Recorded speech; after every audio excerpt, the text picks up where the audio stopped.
Dan untuk membahas tentang berburu beasiswa ke luar negeri telah hadir bersama kami di studio salah satu penerima beasiswa dari program Australia Development Scholarship sekaligus penulis buku Berburu ke Negeri Kangguru, Imade Andi Arsana. Selamat siang Mas Andi. Selamat siang Mbak Elisa. Mas Andi mendapatkan program Australia Development Scholarship ya. Yes. Ini kapan sih Mas Andi? Saya itu dapatnya 2 kali. Dapat 2 kali. Ya, Okay. Pertama untuk master dulu, itu tahun 2004 sampai 2006. Itu memang namanya Australian Development Scholarship waktu itu. Kemudian saya sempat pulang. Nah sekarang saya sedang studi S3 dengan beasiswa sebenarnya dari penyandang dana yang sama, yaitu AusAid. Tapi nama beasiswanya itu Australian Leadership Awards. Oh, tapi itu sama ya? Sama, walaupun berbeda. Ya, berbeda brand tapi sama dari Australia juga. Kok bisa beruntung bisa dapat 2 gitu lah? Gimana sih Mas Andi? Iya betul, saya memang beruntung ya. Beruntung atau emang layak untuk mendapatkan begini, beasiswa? Beruntung adalah pertemuan antara memenuhi syarat dengan kesempatan gitu ya. Jadi memang gini, saya waktu itu tahun 2002 itu kan mulai mendaftar, lalu 2003 ada seleksi segala macam. Intinya sih gini, ada persyaratan yang coba saya penuhi, lalu ada hal-hal yang lebih dari yang mungkin orang siapkan, saya juga miliki, misalnya seperti aktif di organisasi dan segala macam. Oke, nah ini akhirnya Mas Andi membuat atau menulis buku ya. Boleh saya lihat bukunya nih, ada 2 Mas Andi. Ya, ini yang khusus untuk pengalaman saya selama meraih beasiswa. Ini yang 2004-2006 atau Bukan, seperti itu apa? sebenarnya secara umum jadi tips. Jadi orang bisa baca untuk meraih beasiswa ke Australia itu kayak apa caranya, pengalaman hidup sama di sana itu ada di sana. Ini di sini ya. Dan ini satu lagi ada yang keliling dunia. Ya, ini- Apa yang membedakan? Ini lucu ini. Judulnya adalah Anak Dusun Keliling Dunia. Ya. Kenapa? Jadi gini, saya memang dari dusun. Jadi sebuah desa terpencil di Bali. Orang saya tidak berpendidikan gitu ya. Jadi dan kemudian saya berhasil dengan beasiswa Australia ini. Lalu ada kesempatan bagi saya untuk berbagi pengalaman, berbagi hasil riset di berbagai negara. Jadi ikut konferensi, ikut seminar, diundang untuk seminar segala macam. Jadi itu saya bukukan secara khusus gimana pengalaman mengunjungi negara-negara yang berbeda untuk berbagi ilmu. Jadi sebenarnya awalnya sih dari beasiswa Australia ini. Saya dapat beasiswa, di sana saya riset kan, lalu hasil-hasil riset ini saya punya kesempatan untuk menyebarkannya ke berbagai negara gitu, untuk diundang di seminar, diundang di konferensi. Berarti aktif dalam bekerja kegiatan-kegiatan aktif di kampus dan itu juga mempengaruhi Iya, untuk betul. mendapatkan beasiswa. Nah ini kenapa sekarang kita lihat banyak sekali di Indonesia atau Indonesia memberikan menjadi negara yang memberikan atau memberi peluang ke luar negeri atau beasiswa ke luar negeri. Iya. Mengapa? Kan ada 2 ya, beasiswa yang berasal dari luar negerinya sendiri dan dari Indonesia. Dari Indonesia, Kita ya. bahas dulu yang dari luar negeri ya. Misalnya Australia, dia memberikan beasiswa kepada orang Indonesia. Amerika memberikan beasiswa kepada orang Indonesia untuk bersekolah di negara mereka. Yeah. Nah itu sebenarnya sudah dari dulu itu terjadi. Hampir semua negara maju sepemahaman saya itu memang memiliki beasiswa untuk orang Indonesia. Saya kira ini memang ada kepentingannya pasti ya. Kepentingannya yang saya sih berpikir positif dalam hal ini. Australia itu melihat Indonesia sebagai negara yang sangat potensial. Tidak saja di masa depan, sekarang pun sudah kelihatan sangat Sekarang penting. memang banyak sekali, tidak hanya Australia, ada beberapa negara Yes, seperti betul. Jerman dan juga ada Prancis dan negara-negara lain ya. Jadi artinya negara itu melihat Indonesia penting sehingga untuk menjalin hubungan yang baik di masa depan. Tapi kalau dari Indonesia sendiri, dari masyarakat atau para pelajar masih di Indonesia, mereka memilih untuk keluar karena memang menganggap bahwa pendidikan di Indonesia sendiri kurang baik atau seperti apa? Berdasarkan pengalaman Anda Mas Andi. Mungkin ada unsur begitu, tapi bagi saya begini, saya kan S1-nya di UGM nih, di Teknik Geodesi UGM. Bagi saya S1 di Indonesia itu bagus dalam arti, tetapi memang sebaiknya tidak hanya puas di Indonesia, agar pengalamannya nambah, maka di S2 menurut saya yang bagus untuk keluar. Masternya ya yang harus Masternya dan diperdalam PhD-nya, lagi. saya pikir begitu ya. Baik Mas Andi, ini kalau kita melihat berburu beasiswa, tidak hanya kalau kita lihat tidak cukup mencari informasi saja, tapi juga harus tahu nih jenis-jenis beasiswanya apa yang tepat buat kita. Nah, benar nggak sih seperti itu atau ada jenis apa saja sih sebenarnya beasiswa ini? Sebenarnya banyak. Pertama kan ada yang reguler ya, government to government istilahnya. Jadi memang pemerintah suatu negara memberikan beasiswa kepada pemerintah negara kita, kemudian pemerintah kita yang menyebarkan. Itu satu yang seperti AusAid yang saya sekarang ini kan government to government. Government to government. Ada juga langsung ke universitasnya. Jadi kita mau ke Australia nih, tidak perlu melalui government, jadi langsung melamar ke universitasnya karena universitas itu yang langsung memberikan dana ke individu gitu. Ada juga begitu. Nah, ada juga kan yang dari Indonesia sebenarnya, dari Departemen Pendidikan kita kan, Kementerian Pendidikan maksud saya, itu kan memberikan juga beasiswa untuk dosen-dosen di Indonesia atau tidak hanya dosen ke luar negeri. Jadi ada beberapa lah. Dan perusahaan juga ada gitu. Nah, ini kita lihat ada grafik jenis beasiswa. Ini ada beasiswa penghargaan berdasarkan dengan prestasi akademik, juga ada beasiswa bantuan bagi mahasiswa atau siswa yang kurang mampu, serta ada beasiswa atlet untuk para atletik ya ini ya. Untuk para atlet mungkin dalam berprestasi di bidang olahraganya, dan juga beasiswa penuh. Nah, ini pendapat Anda, jadi memang harus kita ketahui kah beasiswa-beasiswa ini untuk kemana kita akan pergi? Kalau untuk yang keluar negeri itu umumnya berbasiskan kemampuan ya, merit based lah istilahnya, jadi akademik terutama. Mungkin kalau yang tadi kan ada yang kurang mampu segala macam, itu menurut saya itu beasiswa yang umumnya untuk di Indonesia itu. Kalau yang keluar sepemahaman saya memang basisnya rata-rata ya kemampuan lah gitu ya.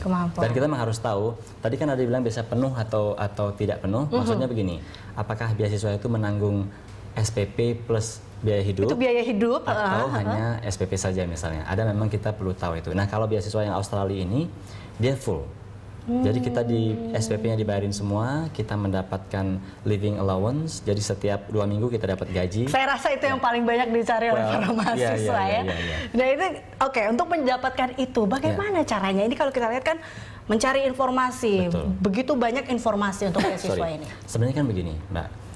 Semua beasiswa itu yang reguler itu pasti punya website resmi. Kalau saya selalu nasihatkan gitu kepada teman-teman. Di websitenya itu kalau sabar aja baca, itu nggak akan perlu tanya kemana-mana, ibaratnya gitulah. Itu pasti udah lengkap. Nah, kalau yang saya ini memang kan masing-masing negara punya beasiswa dan itu beda-beda syaratnya. Di Australia saya contohkan, sebenarnya tidak terlalu susah. IP-nya itu 2,9. 2,9. Ya, TOEFL-nya 500. Artinya tidak super susah lah gitu ya. Makanya saya bilang tuh ke mahasiswa biasanya, semester 1 ingat loh ini syaratnya ini. Jadi pastikan ketika lulus 4 tahun lagi ini dipenuhi. Dan waktu 4 tahun rasanya sih bukan mustahil lah untuk memenuhi syarat itu kan. 2,9 IP dan 500 TOEFL. Berarti tidak terlalu sulit kalau itu. Nah, cuman masalahnya begini, karena tidak terlalu sulit, pelamaran jadi banyak. Jadi banyak yang datang, banyak persaingan. Ke Australia itu yang melamar mungkin sekitar 5.000-6.000 orang untuk mendapatkan 400 atau 500 orang. Gitu. Sebenarnya cukup banyak kuotanya. Jadi ini lebih baik kita, kalau mungkin lebih baik dari online atau kita langsung aja ke tempat yang memberikan beasiswa ini. Begini, kalau misal kita ada di Jakarta, dua-duanya boleh, karena kan kantornya di Jakarta. Nah, bagi saya kan di daerah biasanya itu masalahnya kan semuanya ada online gitu. Dan baca buku tentu saja kan. Kalau saya misalnya ya saya cukup open lah. Saya punya blog yang saya tulis itu hampir semua pengalaman, tips-tips yang saya punya bisa seperti itu juga. Bisa jadi dilihat dari situ ya. Nah ini kalau memang belum apa-apa tadi kalau kita lihat dari Mas Andi juga ada syaratnya IPK 2,9 sorry, dengan ada juga TOEFL 500. Nah kadang orang atau banyak siswa dan mahasiswa yang melihat bro apa-apa syaratnya juga udah banyak banget harus apa tes ini tes itu membuat mereka mundur nih. Iya sih. Kalau saya sih saya bisa mengerti. Cuman kan begini, kalau saya sering kasih tahu teman itu kan peminatnya banyak nih. Kalau perjuangan kita nggak istimewa dibandingkan yang lain, kenapa kita harus dapat kan? Kan gitu logikanya. Jadi kalau perjuangannya sama, cara nyarinya sama dengan yang 5.000 orang itu, kenapa harus Anda yang dapat gitu? Jadi memang harus istimewa. Istimewanya itu makanya kalau mahasiswanya ini dari awal dia tahu dari semester 1, makanya dosennya harus ngasih encouragement. Jadi pastikan ketika nanti kalian lulus IP-nya udah benar, TOEFL-nya benar. Jadi nggak mulai dari setelah lulus baru nyari-nyari baru gitu. Mau berusaha untuk mendapatkan beasiswa. Oke. Nah biasanya ini apa sih beasiswa ataupun yang paling populer ya teman-teman? Ini kita ada grafiknya mengenai daftar beasiswa yang di luar negeri paling populer nih. Ini ada Fulbright dari Amerika Serikat ya, Erasmus Mundus dari Eropa, dan juga ada di Jerman, ada dari Inggris, ada Chifing, dan juga salah satunya adalah ada beasiswa Australia Development Scholarship itu ya. Nah ini masih ada lagi, karena tadi ada 10 besar yang paling favorit ya. Ada di Perancis, ada Cambridge, Inggris, nah Netherlands Fellowship Programs dari Belanda, dan juga ada dari Jepang. dan Australia. Australia sepertinya banyak dan juga Jepang juga juga banyak. Nah, Anda melihat dengan 10 program beasiswa ini seperti apa? Sebenarnya peluangnya memang banyak sekali, terutama Australia yang saya tahu ya, karena saya 2 kali di sana. Penambahan kuotanya itu selalu dilakukan hampir setiap tahun. Saya ingat sekali dulu ketika zaman saya S2, itu kuotanya hanya di bawah 300 setiap tahunnya. Sekarang 500 orang gitu ya, dari Indonesia saja. Belum lagi dari negara lain.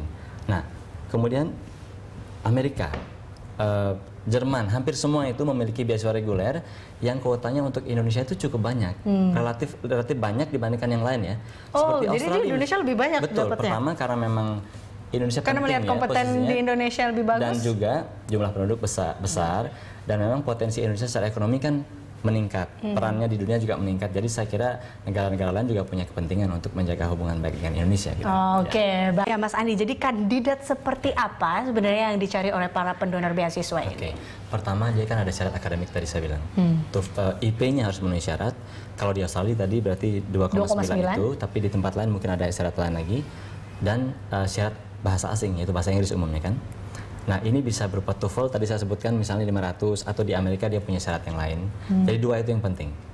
Nah, yang ketiga tentu saja yang lain-lainnya kan, misalnya seperti organisasi, aktif di organisasi, lalu rajin atau tidak melakukan penelitian. Jadi kalau Mbak Alisa mungkin bisa bayangkan, kalau hanya sekedar 2,9 dan TOEFL 500, banyak banget kan yang iya, syarat lainnya tuh apa sih sebenarnya? Syarat yang lainnya misalnya gini, kalau kita mau penelitian, itu sebaiknya sudah punya pengalaman meneliti.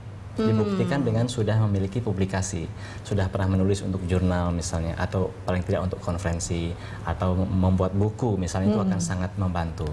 Itu yang pertama. Yang kedua, kalau scholarship saya itu kan leadership awards, dia harus menunjukkan potensi kepemimpinan. Misalnya dulu aktif organisasi ketika dia sekolah, atau sedang menjadi ketua jurusan atau sekretaris jurusan misalnya kalau dia kerja di universitas. Tapi kepemimpinannya tidak hanya berupa organisasi yang struktur begitu. Berarti kalau kita lihat perlu ada kecermatan dari para pelamar beasiswa ini untuk melihat peluang atau dalam mengajukan lamarannya seperti itu. Betul banget. Jadi intinya adalah dari semua yang memenuhi syarat itu, apa kelebihan saya? Jadi harus ada yang diunggulkan. Betul, ya dari karena itu. Kan yang melamar pasti memenuhi syarat dong. Ya enggak? Kalau makanya dia ngelamar. Jadi dari 5.000 itu apa yang kelebihan saya? Kalau saya sih 2 itu tadi. Publikasi yang bagus, leadership yang kuat. Nah, lalu apa biasanya yang menjadi alasan gagal dalam mendapatkan beasiswa ini? Selain syarat itu tadi, kecocokan bidang studi. Misalnya begini, kalau di Australia kan dia ketika memberikan beasiswa itu kan ada prioritas pembangunannya ya. Misalnya bidang A, B, C. Nah, kalau kita benar-benar di luar keempat bidang itu, walaupun kita misalnya bagus secara IP TOEFL, ya pasti kita akan menjadi nomor 2 kan misalnya kan. Jadi tidak diprioritaskan. Contohnya apa? Di Australia bagian IT itu mungkin sedikit lebih rendah atau engineering dibandingkan social studies misalnya. Karena kita kan mungkin dipandang lebih memerlukan misalnya seperti apa? Hukum, terus misalnya dari social science dan seterusnya, penegakan hukum, terus kemudian ekonomi gitu ya. Sehingga dia akan memprioritaskan itu ketika menilai pelamar beasiswa ini. Tapi ada yang menarik juga kalau misalnya kita IT ini ya. Tapi bagaimana caranya biar bisa masuk? Maka penelitian IT kita harus dikaitkan dengan masalah-masalah atau development area dia, misalnya IT untuk good governance misalnya gitu. Ini kan banyak, kalau kita lihat banyak sekali di pendidikan kita mungkin yang tidak hanya di luar ya, karena di Indonesia ada yang mungkin yang dari komunikasi hingga akhirnya malah keluar dari pekerjaannya dan akhirnya mungkin mengambil S2 yang berbeda lagi. Nah, ini juga menjadi penghambat seperti itu atau kalau gimana? Kalau idealnya begini Mbak Elisa, idealnya S1-nya dengan pekerjaannya dengan yang S2 yang akan dilamarnya itu harus sinkron. Idealnya begitu. Tapi saya tidak katakan tidak mungkin. Saya contohnya, saya orang teknik geodesi, pemetaan. Tapi karena saya belajar batas maritim, saya sekarang belajar S3-nya itu bidang hukum. Tapi tidak menutup kemungkinan kan kalau misalnya berbeda. Oh betul, makanya saya bilang tadi idealnya begitu, akan lebih mudah. Tapi kalaupun berbeda, biasanya bisa dipilih. Harus berjuang lebih. Biasanya dipilih ini, apakah akan sealiran dengan S1-nya atau ngikutin pekerjaannya. Gitu. Jadi ketika kita melamar itu beda dengan S1, tapi kita bisa memperjuangkan argumen dengan pekerjaan saya cocok. Atau dengan pekerjaan kita di masa depan yang kita inginkan. Kan ada juga tuh orang teknik tapi pengen jadi guru misalnya gitu kan. Sehingga dia lebih kepada edukasi, misalnya pendidikan keteknologian misalnya seperti itu. Jadi bisa saja. Nah ini Mas Andi, ini terakhir nih, bagaimana jurus jitu agar kita bisa mendapatkan beasiswa di luar negeri? Untuk mereka yang masih S1 nih ya, kalau saya nasihatkan ya pastikan itu tadi IP, TOEFL. Artinya jangan nanti setelah lulus baru kita persiapkan dari awal. Terus yang kedua, organisasi, harus aktif organisasi. Nah, bagaimana dengan mereka yang sudah lulus kan? Nah, kalau misalnya IP kan mungkin tidak bisa diperbaiki katakan, tapi memenuhi syarat. Nah, kalau dia bekerja di instansi yang penelitian, harus rajin meneliti. Jadi mulai sekarang tuh belajar meneliti, lalu hasil penelitiannya kita publikasikan. Nah, misalnya kita udah pernah terbit di majalah, terbit misalnya di koran, nggak apa-apa, atau jurnal, itu nanti akan sangat membantu tuh. Terus yang ketiga, ya rajin mencari informasi gitu. Kalau sekarang kan apa-apa sudah ada di lebih mudah ya, ada internet dan segala cepat. Nah, itu untuk S1, bagaimana yang sudah bekerja yang mungkin mencari S2? Menurut saya itu lebih gampang justru. Lebih gampang? Lebih gampang dalam arti gini, dia kan sudah memiliki instansi, karena kan pemberi beasiswa biasanya bertanya tuh, nganggur atau tidak, misalnya sudah bekerja atau tidak. Kalau sudah bekerja, apalagi perannya seperti Mbak Lesa, saya kira perannya sangat bagus di media kan, karena ini benar-benar penting bagi edukasi masyarakat. Australia ini akan melihat itu perannya sangat strategis. Jadi justru yang begitu, jadi figur yang memang secara positif berperan pada masyarakat itu justru mendapatkan prioritas. Nah, cuman memang kan sibuk biasanya itu, tapi ya luangkanlah waktu gitu kan untuk mendapatkan beasiswa ini. Artinya untuk mencari informasi, kontak universitas. Berarti untuk masalah untuk mendapatkan yang S2 bagi yang para pekerja adalah waktu ya. Exactly. Waktu. Oke, baik. Kalau syarat sih pasti. Syarat udah pasti memenuhi. Nah, baik Mas Andi, semoga kalau nanti saya mau meng-apply beasiswa ini, ada letter of recommendation dari Mas Andi ya? Boleh. Oh, boleh. Oke, terima kasih Mas Andi telah bergabung bersama kami dalam Dialog Jurnal Siang. Dan pemirsa Jurnal Siang masih akan kembali dengan serangkaian informasi lainnya. Tetaplah bersama kami.